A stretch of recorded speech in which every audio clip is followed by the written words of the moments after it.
Hello friends, doctor बास Patel here, passionate orthopaedic and sports physiotherapist. आज का हमारा टॉपिक है डॉम्स। डॉम्स मतलब डिले ऑनसेट मसल सोरनेस। जब कोई हैवी एक्सरसाइज करता है ना, हैवी वर्कआउट करता है ना, तो उसको वर्कआउट के तुरंत बाद उसको जो पेन होता है ना, वो टेम्पररी होता है, जिसको एक्यूट मसल सोरनेस बोलते हैं। जो एक्सरसाइज करते वक्त एक्सरसाइज करने के बाद 5 या 10 मिनट तक रहता है, उसके बाद वो चला जाता है, वो टेम्पररी पेन होता है। पर हैवी वर्कआउट करने के बाद आफ्टर 12 to 24 आवर्स, मतलब 1 या 2 दिन के बाद अगर कोई पेन हो ना, तो उसको डिले ऑनसेट मसल सोरनेस बोलते हैं, जिसको शॉर्ट फॉर्म में डॉम्स बोलते हैं। ये डॉम्स क्यों होता है कि जब कोई हैवी वर्कआउट करता है ना, पर्टिकुलर जो एसेंट्रिक एक्सरसाइज करता है ना, एसेंट्रिक मतलब अगर फॉर एग्जांपल अगर बाइसेप्स का कोई कर्ल कर रहा है ना, बाइसेप्स कर्ल, ये मैं रिमोट ले लेता हूँ। ऐसे अगर डंबल से ऐसे कोई ऐसे एक्सरसाइज कर रहा हो ना, बैंड कर रहा हूँ, तो उसको कॉन्सेंट्रिक एक्सरसाइज बोलते हैं। मतलब बाइसेप्स मसल जो है ना, वो शॉर्ट हो रहा है ऐसे, तो उसको कॉन्सेंट्रिक मसल्स कॉन्ट्रैक्शन बोलेंगे।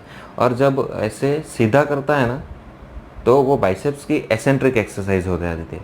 तो ये एसेंट्रिक एक्सरसाइज के अगर कोई हैवी वर्कआउट करता है ना, तो एसेंट्रिक एक्सरसाइज से ये डॉम्स बहुत ज़्यादा ट्रिगर होता है। अभी क्यों होता है वो जानते हैं। एसेंट्रिक एक्सरसाइज में क्या होता है कि जैसे कि हमने जाना कि ऐसे मसल्स जो है ना, उसकी लेंथ बढ़ती है। तो मसल्स की जब लेंथ बढ़ती है ना, तो मसल्स के जो फाइबर होते हैं ना, वो बहुत से फाइबर्स ब्रेक डाउन होते हैं। जैसे कि हम जानते हैं कि मसल्स जो है बहुत सारे फाइबर से बना होता है, तो वो मसल फाइबर्स ब्रेक डाउन होने लगते हैं। तो मसल्स के फाइबर टूटने की वजह से वहाँ पे इन्फ्लामेटरी प्रोसेस शुरू हो जाती है। वहाँ पे ब्लड सर्कुलेशन जो है वो बढ़ जाता है, क्योंकि वहाँ पे जो मसल्स के फाइबर जो टूटे हैं, उसको हीलिंग की प्रोसेस जो है वो उसको स्पीड अप करने के लिए वहाँ पे तुरंत ब्लड फ्लो बढ़ जाता है। वहाँ पे ऑक्सीजन न्यूट्रिएंट्स पहुँचाने के लिए ब्लड का फ्लो तुरंत रस बढ़ जाता है। तो वहाँ पे उसके साइंस और सिम्टम्स क्या है, वहाँ पे सूजन थोड़ी आ जाती है, और फिर अगर वहाँ पे टच करो तो उसको थोड़ा सीवियर पेन होता है। और वो जो पर्टिकुलर मसल्स का जो वर्कआउट किया है, उसको अगर थोड़ा स्ट्रेच करे तो वो भी वहाँ पे इंटेंस सीवियर पेन होता है।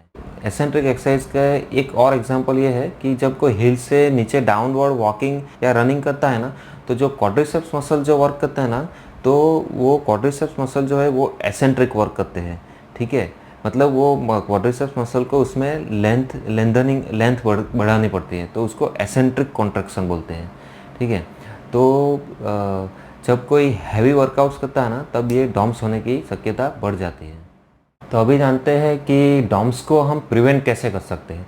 तो डॉम्स को रोकने के लिए आप जो भी आप एक्सरसाइज रूटीन अचीव करना चाहते हो, उसको धीरे धीरे ग्रेजुअली इंक्रीज कीजिए। अगर शुरुआत में अगर आप 10 केजी डंबल से अगर बाइसेप्स कर्ल कर रहे हो, तो उसको धीरे धीरे ग्रेजुअली, उसके बाद 10 के बाद 11, 12, 13, 15 ऐसे अगर ग्रेजुअली आप बढ़ाओगे, तो डिले ऑनसेट मसल्स होने से आप बच पाओगे। अगर आप डायरेक्टली अगर हैवी वर्कआउट 10 से डायरेक्ट 20 या फिर 30, 50 शुरू करोगे, तो आपको डॉम्स होने ही होने हैं। तो अगर आप ग्रेजुअल एक्सरसाइज शुरू करोगे, तो उससे बहुत ही फ़ायदा रहेगा।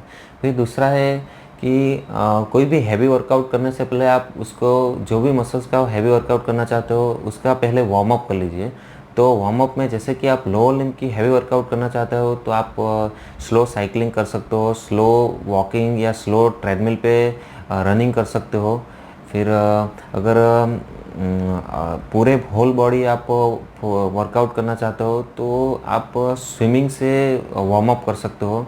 फिर वार्म अप के बाद जो भी मसल्स के आप एक्सरसाइज करना चाहते हो, तो वो सभी मसल्स को सही ढंग से आप स्ट्रेचिंग कर लीजिए, ताकि वो मसल्स अगर शॉर्ट पोजीशन में हो अगर, तो वो स्ट्रेचिंग से थोड़े उसकी लेंथ बढ़ेगी।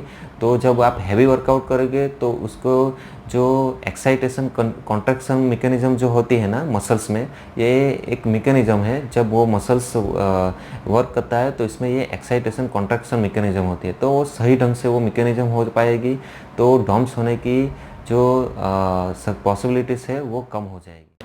फिर डॉम्स प्रिवेंट करने के लिए आप एक्सरसाइज के बाद ठंडे पानी से नहा सकते हो। उससे मसल रिलैक्स होंगे और डॉम्स होने की शक्यता कम हो जाएगी।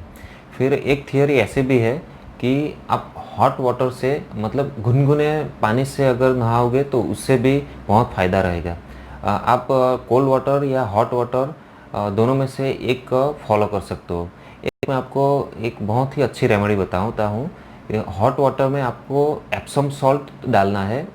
3.5 लीटर 1 गैलन पानी में, आप 1 गैलन गुनगुना पानी में आप 2 कप एप्सम सॉल्ट डाल दीजिए। और जो भी मसल्स का आपने वर्कआउट किया है ना, वो मसल्स उसमें 10 से 15 मिनट थोड़ा डूबा रहना चाहिए। तो क्या होगा, वो मसल्स पूरा रिलैक्स हो जाएगा, जिससे आपका मूड भी अच्छा रहेगा और नींद भी अच्छी आएगी। ये जो एप्सम सॉल्ट है ना, वो आपको कोई भी करियाना स्टोर से या अमेज़ॉन या फ्लिपकार्ट ऐसे वेबसाइट से भी मिल जाएगा। ये एप्सम सॉल्ट जो होता है ना, वो नॉर्मल सॉल्ट से थोड़ा अलग होता है। एप्सम सॉल्ट जो होता है ना, वो मैग्नीशियम सल्फेट है, और नॉर्मल सॉल्ट जो है वो NaCl सोडियम क्लोराइड है। तो ये दोनों अलग है। तो एप्सम सॉल्ट से आप ये ट्राई कीजिए। फिर आपने जिन जिन मसल्स की एक्सरसाइज की हो ना, वो मसल्स को आपको फॉर्म रोलर से रोलिंग करना है, जिससे मसल्स आपके रिलैक्स हो गए। फिर एक बहुत इम्पोर्टेंट फैक्टर ये है कि जो लोग एक्सरसाइज करते हैं और एक्सरसाइज के बाद सही ढंग से अच्छी सी नींद लेते हैं, उन लोगों को में भी डॉम्स होने की शक्यता बहुत कम होती है।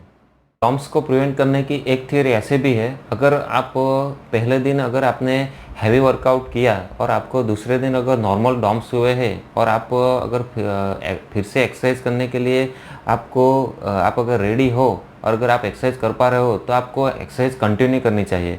तो क्या होगा कि धीरे धीरे आपके मसल्स जो है वो एडेप्ट होने लगेंगे, और एक्सरसाइज इंड्यूस एनाल्जेसिया हमारे मसल्स में होता है, जिससे क्या होता है कि आपको मसल्स सोनेस जो है वो आपको बहुत कम होगी, और आप अपनी एक्टिविटी रेगुलर कर पाओगे। तो अगर आपके मसल सोनेस आपको अलाउ कर रहा है, तो आपको जो एक्सरसाइज आप कर रहे हो वो आपको कंटिन्यू करनी चाहिए।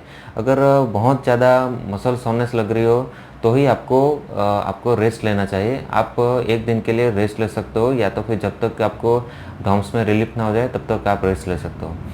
तो अभी डॉम्स तो ऐसे यूजुअली फिजियोलॉजिकल प्रोसेस है, वो ये खुद से अच्छी हो जाती है। पर आपको कब मेडिकल की डॉक्टर्स की हेल्प लेनी चाहिए, अगर आपको वीक या उससे भी ज़्यादा समय हो गया है और आपको डॉम्स में राहत नहीं हो रही है, तो आपको डॉक्टर को कंसल्ट करना चाहिए। अगर आपको यूरिन बहुत येलोइश आ रहा है और उसमें कुछ फ़र्क नहीं महसूस हो रहा, तो भी आपको डॉक्टर को कंसल्ट करना चाहिए।